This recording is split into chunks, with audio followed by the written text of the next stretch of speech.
오늘 저는 고린도전서 11장 23절에서 29절까지 말씀을 중심으로 왜 예수님이 이 땅에 오셨는가 하는 제목으로 말씀 나누겠습니다. 그분의 찢긴 몸을 떡으로 먹고 그분의 흘리신 피를 상징하는 포도주를 마시는 성찬은 우리 예수님이 이 땅에 왜 오셨는지를 잘 말씀해 주십니다. 첫 번째, 예수님은 자신을 내어 주셨습니다. 사람은 사람에게 사랑을 베풀 때 많이 주는 것 같지만 또 조변 섞게 합니다. 다 줬다가 뺏는 경우도 있습니다.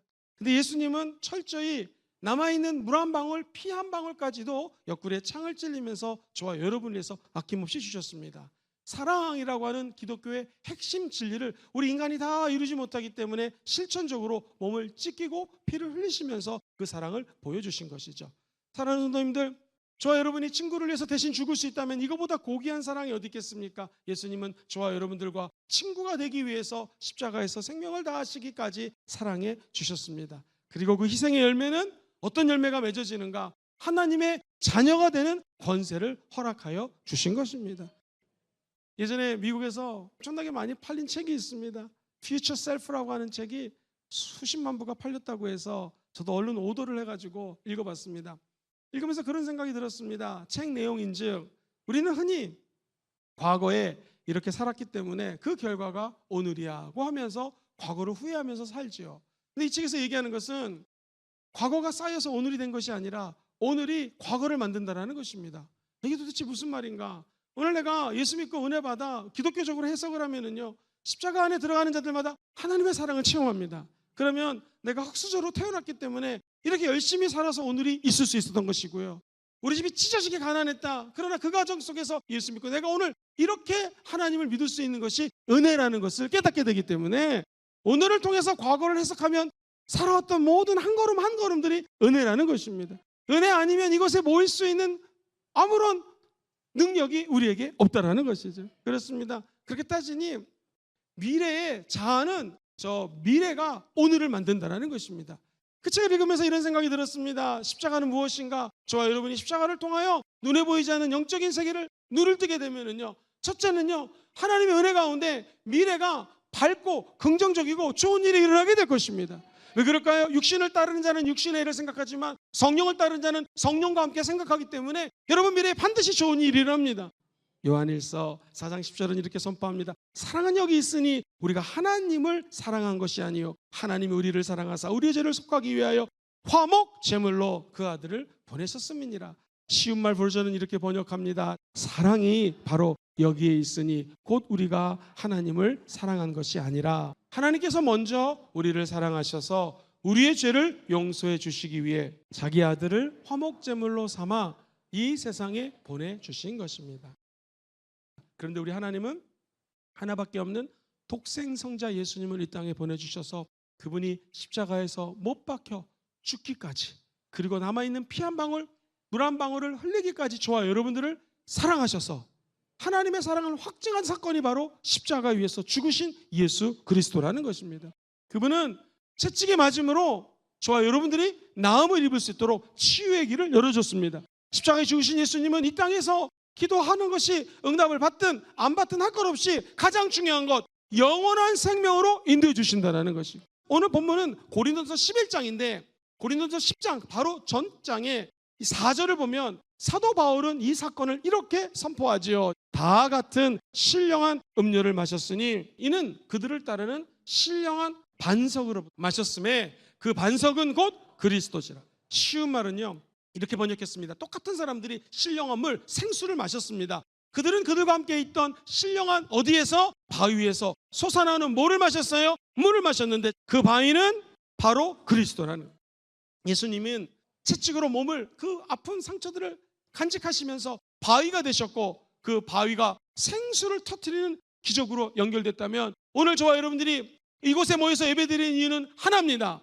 십자가에서 죽기까지 철저히 바위가 되셔서 그 아픔과 상처를 짊어졌던 예수님께 감사하고 찬양하기 위해서 이 자리에 모여 있는 줄 믿습니다. 그러면 우리도 예수님을 닮아가는 하늘의 사람들로 될 것입니다. 우리 본문 말씀 24절부터 축사하시고 떼어 이르시되 이것은 너희를 위하는 내 몸이니 이것을 행하여 나를 기념하라 하시고 식후에 또한 그와 같이 잔을 가지고 이르시되 이 잔은 내 피로 세운 새 언약이니 이것을 행하며 마실 때마다 나를 기념하라. 우리 예수님이 인자가 노뱀처럼 들린다는 말을 하셨습니다. 수많은 사람들이 광야에서 불뱀에 물려서 죽기 시작합니다. 질문 드리겠습니다. 그럼 지금까지 인생 40년, 광야 40년, 광야의 시간을 보낼 때 불뱀이 있었을까요? 없었을까요? 분명히 있었을 것입니다. 근데 사람은 지금까지 보호해 준 거 감사하지 않습니다. 지금 불뱀에 물리니까 불평하기 시작합니다. 그때 모세는 하나님께 기도합니다. 하늘의 문이 열리고 기도하는 자에게는 새로운 역사가 나타납니다. 그래서 성경은 너는 아무것도 염려하지 말고 오직 너의 아뢰 것을 감사함으로 하나님께 기도하라는 것입니다.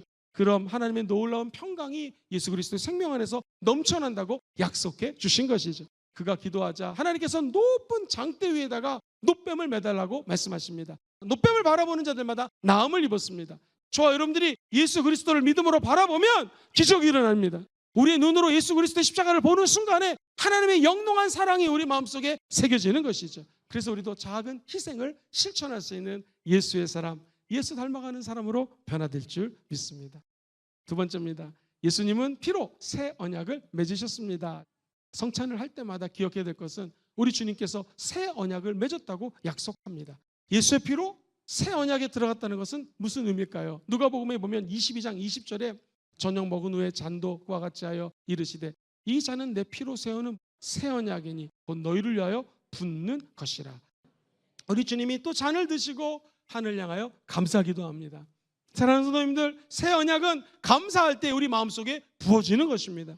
지금 아무리 어려운 일이 있어도 감사하는 곳에는 새 언약이 맺어지게 되는 것이죠. 그 언약이 무엇이겠습니까? 그 언약은 로마서 8장 34절 이하에 예수 그리스도는 죽으실 뿐만 아니라 다시 살아나셨습니다. 그리고 하나님 보좌 우편에 앉아 계십니다. 지금 저와 여러분을 위해서 그 하늘 보좌에서 우리 예수님이 기도해 주십니다. 그것을 디모데전서는 2장 5절에 이렇게 기록을 해요. 하나님은 한 분이시요 또 하나님과 사람 사이에 중보자도 한 분이시니 곧 사람이신 그리스도 예수라. 새 언약은 이제 여러분이 외로워할 필요가 없습니다. 여러분을 고아처럼 내버려두지 아니하고 성령이 예수의 영으로 우리에게 임하셔서 언제나 서나 우리를 예수를 닮아가게 하실 뿐만 아니라 여러분 마음속에 있는 어렵고 눈물의 이야기들을 성령님이 들어주신다는 것입니다. 고린도 전서 후서를 줬던 사도 바울은 이 사실을 너무나 잘 알았기 때문에 기가 막히게 3장 3절에 이렇게 선포합니다. 너희는 우리로 말미암아 나타난 그리스도의 편지니 이는 먹으로 쓴 것이 아니요 오직 살아계신 하나님의 영으로 쓴 것이며 또 돌판에 쓴 것이 아니요 오직 육의 마음판에 썼다는. 새 언약의 본질은 뭐냐? 예수의 피로 세워진 은혜의 약속입니다. 사람과의 약속은 잘못될 수 있지만 하나님은 약속을 지키시는 분이십니다. 우리 예수님은 이 땅에 오셔서 피를 흘리시기까지 저와 여러분을 사랑한 중보자가 되십니다. 그리고 성령님은 그 언약을 마음밭에 새겨주시고 먹물로 기록하는 것이 아니라 성령이 친히 인쳐주셔서 성령 안에 하나님 보여주시는 약속으로 살아가는 존재가 저와 여러분이 되었다는 것이죠. 기억하십시오. 우리 예수님은 저와 여러분들에게 십자가를 통하여 새 언약을 부어주셨습니다. 저와 여러분들이 절대로 망하지 않는다라는 것이죠. 마지막 세 번째입니다. 우리 예수님이 몸 찢겨 피 흘려 사랑하시는 것은 어떤 의미를 가지고 있을까요? 시작. 예수님은 선교적 삶을 살게 하십니다. 예수님의 죽으심은 삶으로 증명해내야 됩니다. 사도 바울이 본문 고린도전서 11장 26절에 이렇게 선포하죠. 너희가 이 떡을 먹으며 이 잔을 마실 때마다 주의 죽으심을 그가 오실 때까지 어떻게 해야 돼요? 전하라는 거예요. 이 성찬식의 의미는 뭐냐면요, 이 떡을 먹고 잔을 마실 때마다 주의 죽으심을 그가 오실 때까지, 재림할 때까지 전하는 것입니다. 그래서 저와 여러분들이 성찬을 하는 의미는 선교적인 삶을 살라고 주시는 것입니다. 나는 그분의 죽으심 안에서 살아간다는 거예요. 요한복음 6장 56절 내 살을 먹고 내 피를 마시는 자는 내 안에 가고 나도 그 안에 거하느니라. 기도하면 하나님께 접붙임을 당하여 하나님으로부터는 능력을 공급받을 수 있고요, 용서를 체험할 수 있고요, 나에 대한 정체성을 새롭게 할 수 있는 능력이 나무가지는 나무에 붙어 있을 때, 언제? 기도할 때 하늘문을 열고 우리의 삶이 선교적인 삶을 살아갈 수 있는 에너지를 부여받는다는 것입니다. 성찬식은 복음적인 삶을 살 수 있도록 고백하는 것입니다. 성령님은 복음을 증거할 수 있도록 성령을 부어주시고요, 은혜를 부어주시고 능력을 부어주십니다. 누구에게? 예수님께 붙어 있는 자에게, 그럼 자동적으로 선교적 삶을 살아갈 수가 있습니다. 저와 여러분들이 잊지 말아야 될 것은 예수의 피와 예수의 찢기신 몸을 통해서 살고 있는 자라는 것을 잊으시면 안 됩니다. 우리의 삶이 삶으로 복음을 증거하게 도와주옵소서. 이게 바로 선교적 삶입니다. 오직 성령이 내게 임하면 땅끝까지로 증인되는 것이죠. 여러분이 살고 있는 그 삶의 터전이 선교지입니다. 선교지에서 끝까지 예수님의 사랑을 증거하는 선교적 삶을 사시기를 주의 이름으로 축원드립니다.